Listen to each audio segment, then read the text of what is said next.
হচ্ছে স্পেস্টিক এথিডয়েড। হ্যাঁ, এর বয়স কত এখন? 10 বছর। সিদ্দিক এ নন স্পিকিং, কথা বলতে একটা অসুবিধা, শুধু মা আর বাবা বলে, আর কিছু না।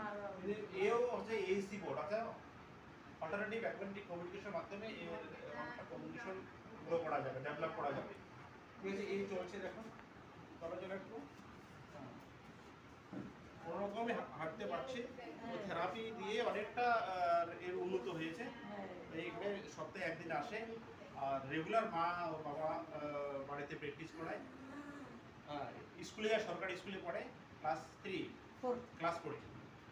ঠিক আছে, বলো এটা দেখাও তো আমাকে।